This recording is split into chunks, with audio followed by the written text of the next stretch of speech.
So I'm at the hospital, just about to have my PET scan. It took ages to get the radiation into me because they didn't have an alternative to micropore, and I'm so allergic to the stuff. They're funnying about it, but finally it's in me, and I've now got the ready for it glow. I've got to sit here for about an hour and a half in my room where I've got my own water fountain, got a little DVD player, some really old crappy DVDs. I have to be on my own, poor staff, they put it in and they sprint out so that they don't end up getting radiation poisoning and stuff, and they have all these alarms on them, and as they put the radiation into you, he starts beep, beep, beep, beep, beep, because it's unsafe, so they have to try and get it in you quick and then do one straight out the door. And then he come back and poked his head in the door and said, "You need to drink 3 glasses of water before we do the scan." I was like, okay. And then he went to go and use my machine, it didn't work, so I had to call the poor guy back and be like, "I'm sorry, it's not working." So he went off and got me a jug, bless him, and it is warm water.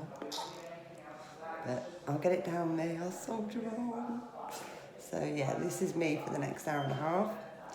Then I'll go into the scanner, they'll put in some extra dye, and the radiation itself that goes into you is laced with, well, it is put into like glucose water, so sugar, because they've proved that cancers feed off of sugars, amongst other things like gluten and caffeine and dairy.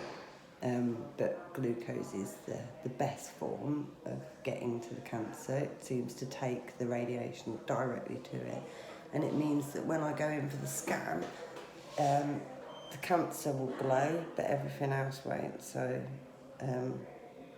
albeit, let's hope that tiny little glows, if none at all. But in reality, seeing this is my 6th time, I'm pretty sure it is cancer.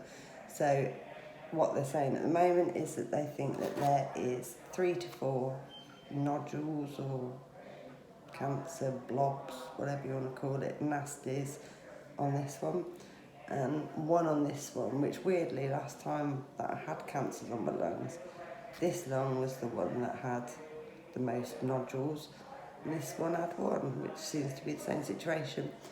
So last time when I had the cancers, this side I had a removal done, which was not fun.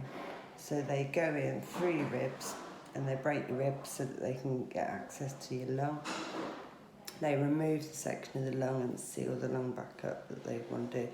Then they put this big fat hose drain thing coming out between your ribs, and I can tell you something that ain't comfortable. And when I woke up, you're like pinned to the bed because every time you move, they tug it off. Not one of the best ones. And that took, I think I was in hospital about a week and a half, possibly 2 weeks. That, as I say, was pretty horrendous. But I got there, got through it, got stronger. And then when they dealt with the cancer on the right lung, which was, again, just a small nodule, I had something called ablation therapy, which I was unconscious for. They knock you out, but it's basically, they described it like they put a probe into the lung and fry the crap out of just the cancer, leaving healthy lung tissue around it. And that wasn't actually that painful.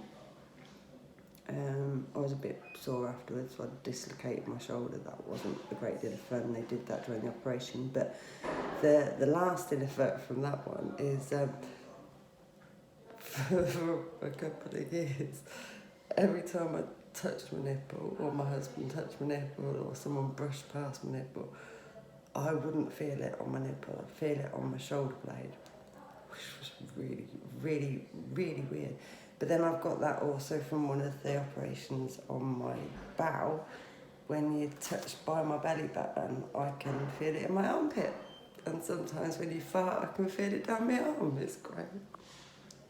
Right, I'm gonna watch a movie, chill out, wait to go in the scanner, and I will update you after. Bye.